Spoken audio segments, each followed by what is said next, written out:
Assalamualaikum warahmatullahi wabarakatuh. Halo Sobat Hizar Official, balik lagi nih di channel kita, di podcast kali ini bersama saya masih Dina dan sekarang saya bersama Mbak Umi. Iya, hai semuanya. Hai, gimana kabarnya? Alhamdulillah sehat. Alhamdulillah. Nah, kegiatan sehari-hari ngapain nih Mbak Umi? Kalau sekarang sih ngajar ya kerja, Mhm. ngajar jadi shadow teacher. Shadow teacher, Masya Allah. Nah, kita mau ngobrol lebih lanjut ya tentang shadow teacher itu ya. Boleh, Kayaknya asik tuh. boleh. Kayaknya dari raut wajahnya Mbak Umi tuh orangnya sabar banget ya. Semoga ya, amin. Semoga ya, sabar ya. Nah, eee, Mbak Umi nih, Mbak Umi kan background-nya apa nih? Lulusannya S1 psikologi. Psikologi ya. Berarti kita, boleh dong aku curhat ya? Boleh, Boleh ya? karena berhubung kita belum jadi psikolog yang benar-benar Heeh. psikolog, jadi masih gratis. Masih lah gratis pokoknya. ya? Alhamdulillah masih gratis. Nah, teman-teman juga boleh nih curhat itu tulis aja di kolom komentar ya. Boleh nanti dijawab sama Mbak Umi. Boleh. Oke, nama lengkapnya siapa, Mbak? Umi Hikmah Putri. Umi Hikmah Putri, artinya apa tuh? Artinya kalau diartikan sendiri Umi itu ibu ya. Ibu. Jadi walaupun ada sedikit jiwa-jiwa emak-emaknya gitu ya. Udah ada ya? Udah ada misalnya hobi nawar Hobi kalau ke nawar. pasar gitu ya. Oh. Tapi kayaknya karena kata orang nama itu adalah doa ya nih. Mm-mm. Jadi Umi ngerasain emang doa dari nama Umi itu akhirnya Umi punya kegemaran atau ketertarikan sendiri terhadap anak-anak. Oh gitu ya. Nah, jadinya kayaknya emang ada jiwa ibu itu tuh. Kayaknya sepengaruh itu ya ternyata nama. Akhirnya mungkin itu yang memutuskan Umi juga ambil job jadi shadow teacher. Oh gitu. Hikmah? Hikmah itu kalau dalam bahasa Arabnya itu bijaksana. Jadi Bijaksana. amin Kayak ya. iya sih. Melihat dari diri Mbak Umi nih, Mm-mm. ada sosok bijaksana. Amin. Boleh bagi-bagi ya bijaksananya. Kalau Putri? Kalau Putri apa? Kalau Putri perempuan. Perempuan. Iya. Berarti Umi mempunyai sifat keibuan ya, doa ya. Amin. Jadi doa, hikmah itu bijaksana, ibu yang bijaksana, perempuan yang Amin. bijaksana, dan Putri seorang perempuan. Kalau Nina apa? Kalau Nina sendiri Dina Sylvia. Oke, Dina tuh dari kata din, agama. agama. Nah itu juga kenapa ngambil jurusan agama. Oh gitu. Iya. Jadi kayaknya kita match ya Match jurusan. ya, kita jadi ngambil nama ya. Karena nama itu sebuah doa sih sebenarnya. Dan memang sepengaruh itu gitu ya. Kemudian Sylvia itu kata orang tua tuh terdahulu. Nama agama terdahulu. Itulah. Kalau teman-teman tahu arti Sylvia boleh ya dikasih tahu di kolom komentar. Bahasanya bahasa apa? tuh? Bahasa Arab juga. Oh iya. Oh oke. Jadi itulah Dina tuh agama kita kan. Jadi Sylvia terdahulu. Jahiliyah berarti aku ya. Enggak dong. Oke ya. Nah, itulah pokoknya jadikan agama itu sih sebenarnya. Oke. Dan itu juga yang mempengaruhi ngambil jurusan agama. agama. Mungkin ya kayaknya Hmm. kalau disambung-sambungin. Zaman sekarang tuh kayaknya nama anak itu udah macam-macam banget ya sih. Iya, Sampai kita mau nulis nama anak orang gitu aja tuh ribet banget. ribet, nih. panjang Urutannya, kan. belibet gitu sampai Mm-mm. nyebutin. Dan itu kadang mohon maaf ya, kadang ada yang memang artinya bagus gitu ya. Kadang ada yang memang ngambil dari nama artis. Oh benar juga. Atau kalau dulu mungkin kayaknya orang tua kita itu bikin nama itu kalau nggak dari bahasa Indonesia, bahasa Arab. Benar. Kalau sekarang ini udah sampai bahasa-bahasa yang Yunani lah. Iya, bahasa-bahasa terdahulu lah, bahasa luar juga ya. Bahasa-bahasa luar.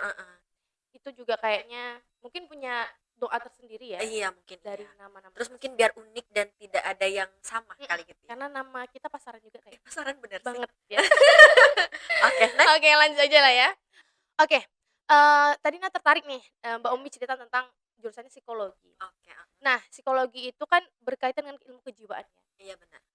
Nah mau tanya nih tentang fenomena sekarang, di mana anak-anak usia 20-an ke atas, di mana Anda juga 20-an ke atas ya.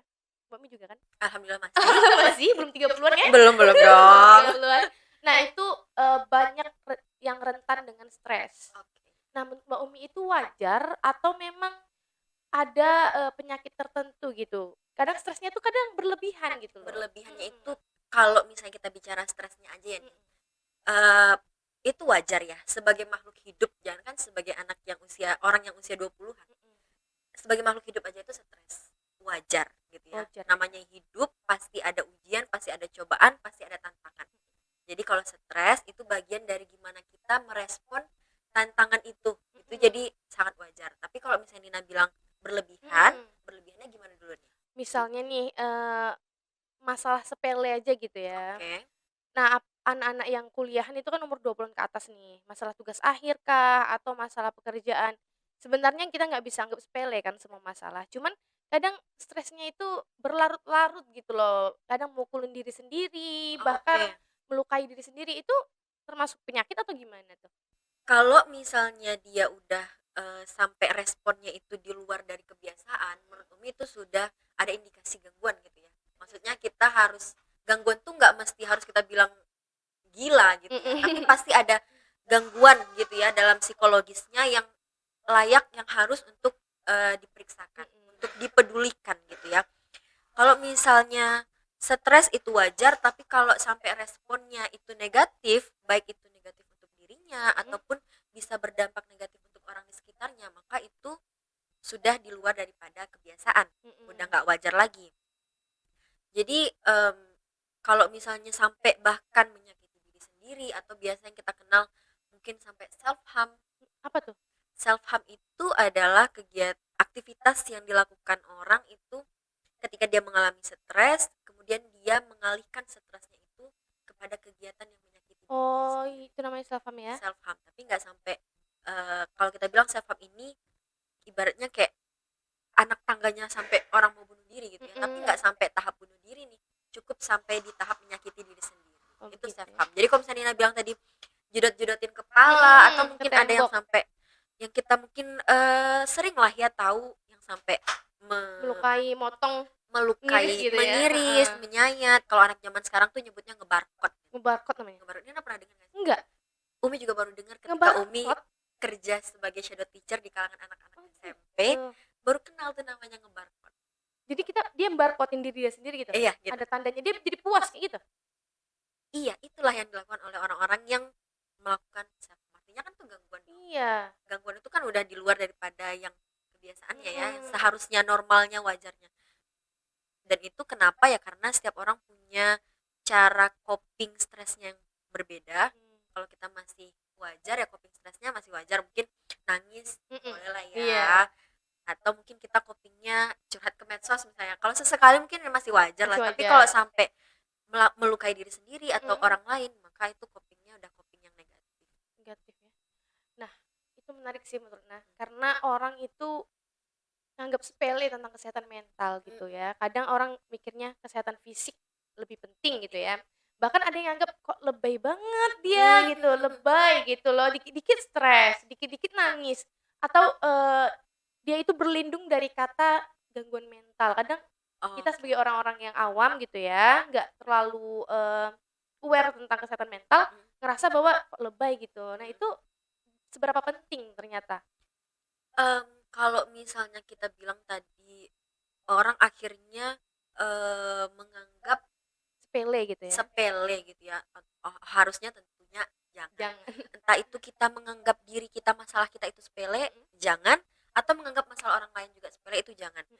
Jadi setiap orang itu kan punya kadar kemampuan coping atau apa ya, mengatasi stresnya itu berbeda. Berbeda ya. Misalnya Nina dulu background hidupnya sepanjang hidupnya ini sampai detik ini misalnya terbiasa dengan hidup yang em, terbiasa menjumpai masalah-masalah yang berat. Mhm. Akhirnya Nina terbiasa untuk mengatasinya. Nina punya kemampuan belajar dari pengalaman itu, akhirnya punya kemampuan untuk mengatasi masalah yang berat. Sedangkan Umi hidupnya tuh masalahnya mungkin nggak terlalu berat, Mhm. nggak seberat Nina. Akhirnya Umi nggak ketika dihadapi masalah yang berat itu nggak mampu semampu Nina menghadapi masalah itu. Jadi emang tiap orang beda-beda kemampuan dalam mengatasi Mhm. permasalahannya berdasarkan pengalaman dia sebelumnya juga. Jadi Bener kalau ya. misalnya kita ketemu orang kok dia sampai masalahnya padahal cuman sepele Iya, loh, sepele itu. atau misalnya kayak cuman putus cinta aja deh Iya, gitu. heeh. Kok sampai mau melukai diri sendiri, kok Iya. sampai ada yang bunuh diri. Mhm. Cowok tuh bejibun loh di Iya, luar sana. Kan kalau banyak kita itu. ngomongnya mungkin orang yang nggak merasakan itu kan Mhm. merasa seperti gampang banget masalahnya. Tapi kalau orang yang menghadapi itu, mungkin dia punya background permasalahan yang nggak cuman sekedar putus cinta doang. Mhm. Dia punya masalah lain yang akhirnya bertumpuk, akhirnya menjadi membuat dia merespon stres putus cintanya itu dengan cara yang tidak biasa. Itulah kadang orang tuh kurang peduli gitu ya, tentang kesehatan mental. Nah, kadang orang malu gitu, misalnya aku nih kan, misal nih, udah stres berat, melukai diri sendiri. Nah, orang tuh malu mau ke psikolog. Nah, kadang mikir, "Kan aku nggak gila." Jadi orang tuh mikir kalau ke psikolog itu berarti dia udah gila Gila. gitu. Iya, iya. Udah, "Wih, nggak mau, nanti dianggap gila, nanti daftar di kliniknya atau di rumah sakitnya, ini parah nih, gila nih." Pasti kita anggap aja sebagai orang yang awam ya, kayak gitu. Nah, jadi kalau ke psikolog itu orang-orang yang udah di tingkat mana sih sebenarnya bisa gitu kita konsul ke psikolog?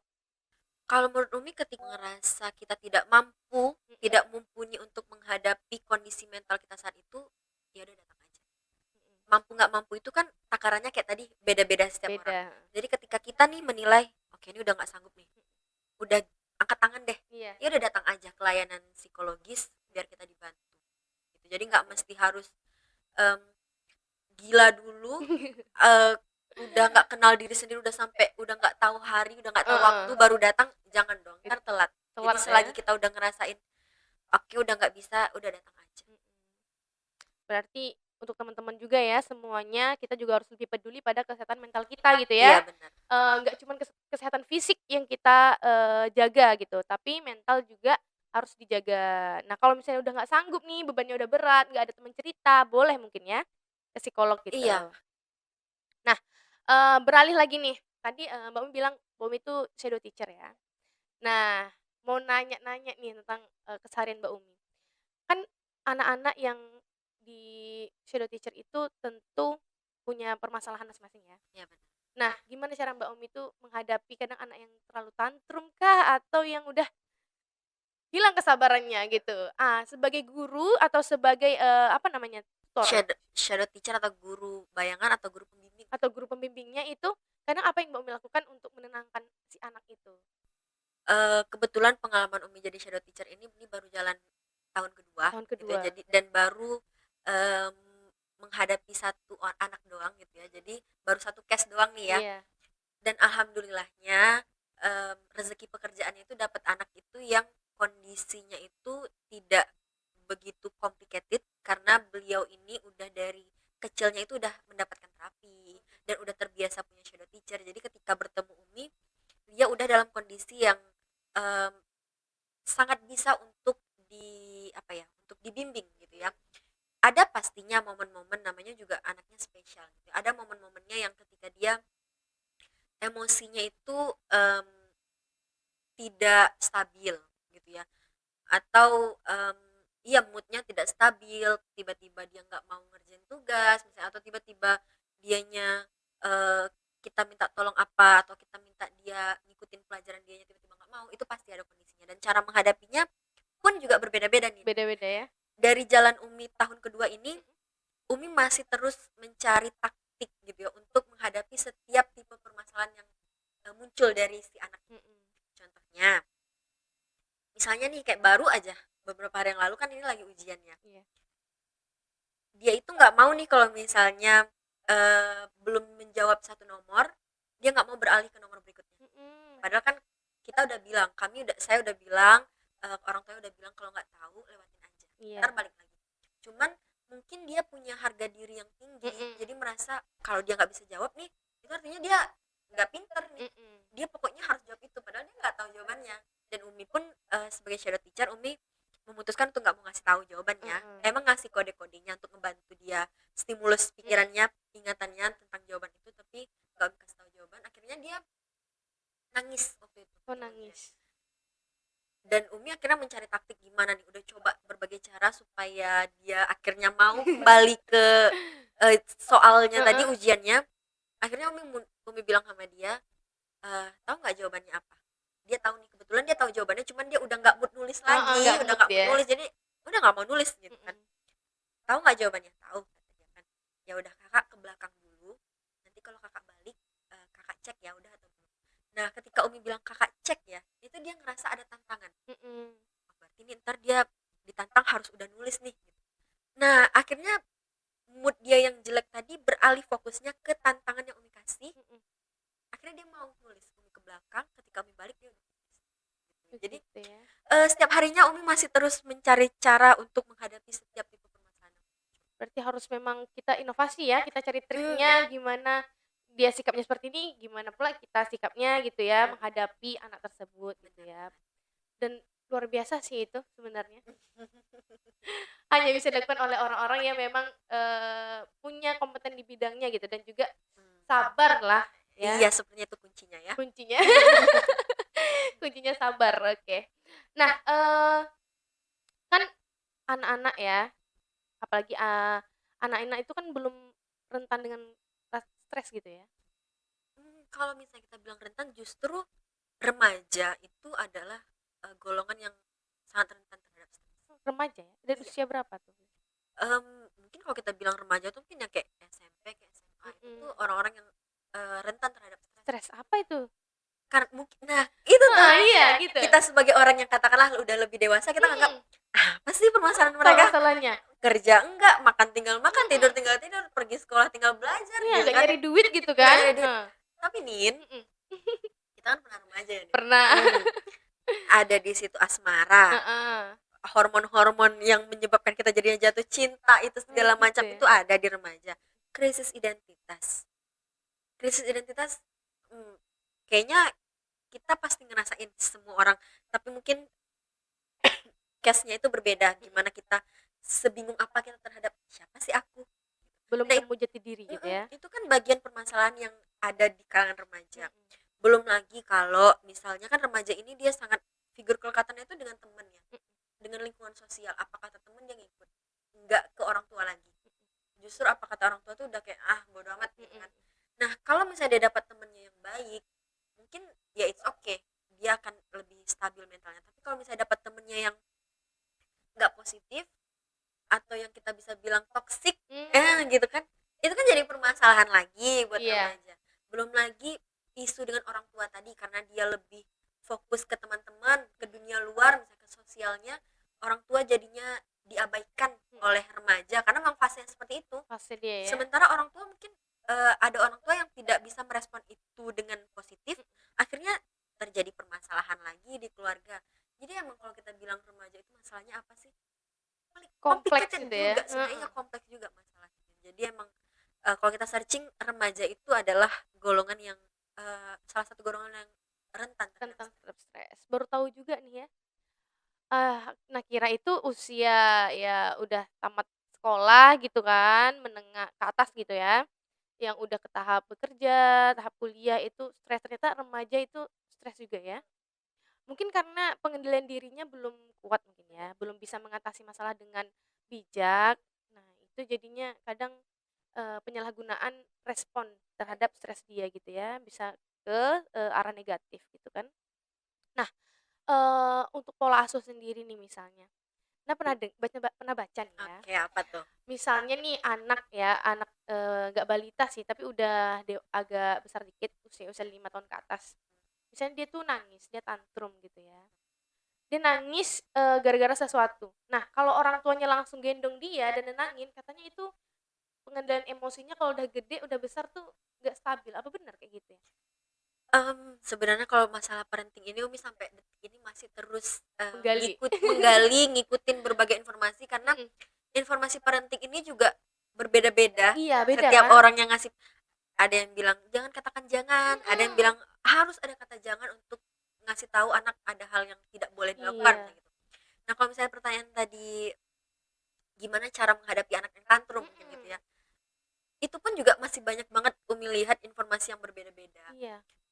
Mungkin kalau Umi pribadi mengambil mana yang lebih tepat menurut Umi untuk digunakan, kayaknya memang selagi dia itu misalnya nih dia tantrumnya di tempat umum gitu ya, Iya. kita beri dia space untuk menangis selagi itu masih kita kontrol. Yang jelas orang tua tetap harus kontrol, jangan dilepas gitu aja. Kan ada orang tua main ditinggal aja Ditinggal anaknya, aja. biar anaknya tuh Jerah gitu. jerah gitu kan.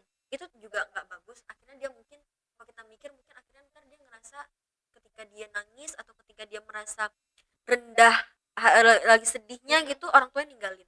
Kok orang ninggalin aku nih, kan itu jadi efeknya nggak baik juga. Yang Umi baca sih tetap ada di anak itu, kasih dia space untuk nangis, ntar kasih dia waktu, komunikasiin. Emang komunikasi itu pun nggak serta merta ketika bisa kita praktikin ketika tantrum itu terjadi. Emang komunikasi itu harus udah dibangun dari sebelum masalah itu ada, Mm-mm. maksudnya ketika anak itu baik-baik aja nih di rumah, bangunlah komunikasi dengan anak.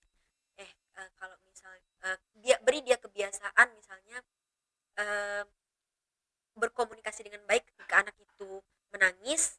Biasakan misalnya kita sebagai orang tua ngasih waktu berapa menit nih, oke nangis lah dulu 3 menit ya. Mm-mm.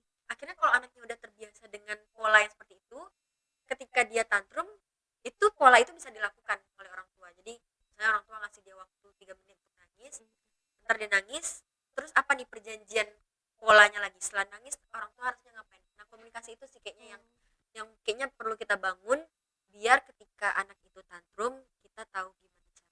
Iya, berarti harus dibangun komunikasi ya. Iya. Kadang memang sih kadang kurangnya komunikasi antara anak sama orang tua. Setelah dia agak dewasa, anak tuh merasa kayak dia sendiri gitu Iya ya. bisa juga. Dan juga kadang orang tua terlalu ngekang juga kurang baik mungkin ya, Ah, pasti terlalu pastinya ya. sesuatu yang terlalu tuh kayaknya Iya, nggak baik ya. sesuatu yang berlebihan juga nggak baik ya, pasti semuanya gitu ya. Oke, kayaknya menarik juga ya kalau kita belajar tentang kesehatan mental tadi ya. Baik dari usia dini, usia remaja, Remaja, dan dewasa. Karena semuanya itu saling berkaitan gitu ya. selagi kita hidup Mm-mm. jiwa itu pasti dalam tubuh Iya, kita kan. dalam tubuh Iya. kita dan itu Pasti akan ngobrolin itu terus. penting banget ternyata kan. Dulu nah waktu usia-usia remaja tuh kayak nggak sepele gitu. Misal ada temen yang katakan stres gitu ya, atau dia sering ngeluh dan sebagainya kayak ya bersyukur aja lah. Mungkin jawaban orang-orang apa seperti Ina dulu ya, bersyukur aja lah, ngapain nih ngeluh-ngeluh gitu kan.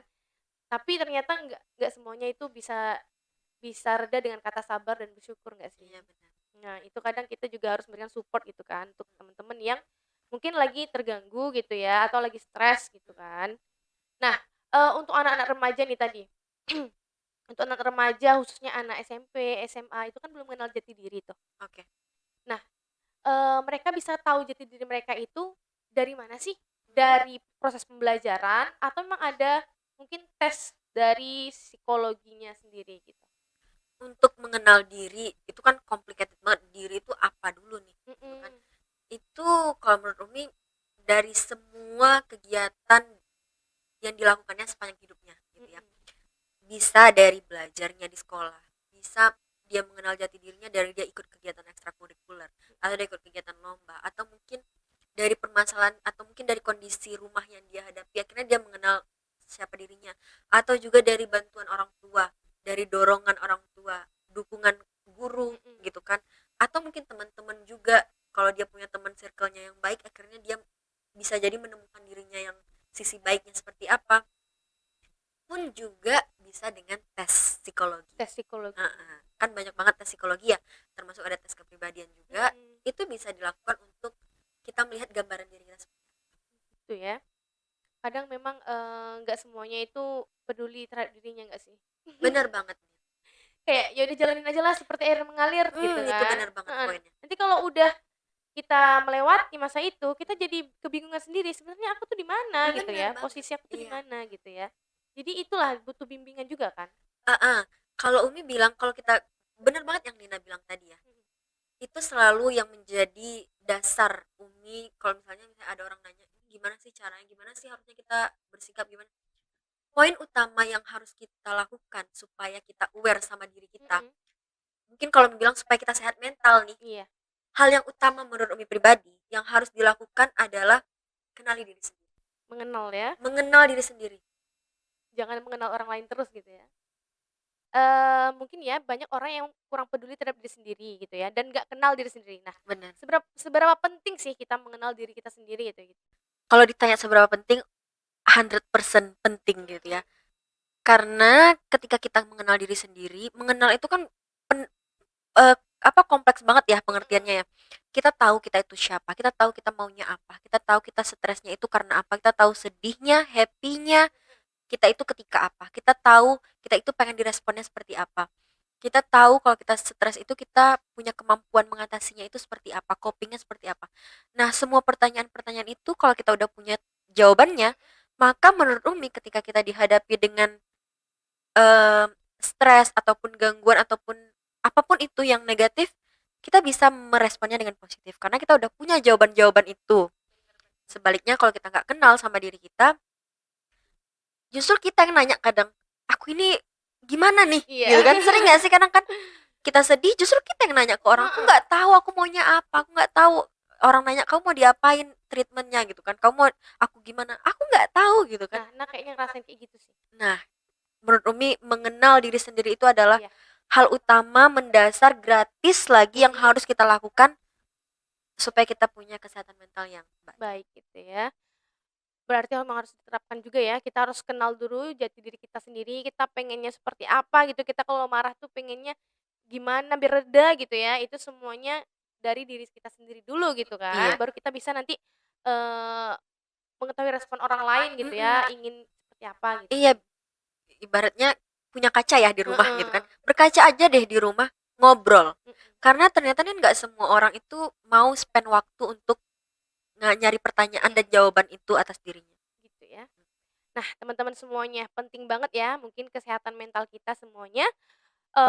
Mungkin cukup sampai sini ya Mbak Umi ya, makasih banyak loh pelajaran dan ilmunya, ini ilmu loh teman-teman semuanya, boleh kita semua Amin. terapin di diri kita masing-masing. Oke, makasih juga ya Nin udah diundang untuk ngobrol. Makasih banyak sudah mau ke sini gitu ya. Terima kasih ya teman-teman semuanya, balik lagi ke channel kita. Assalamualaikum warahmatullahi wabarakatuh.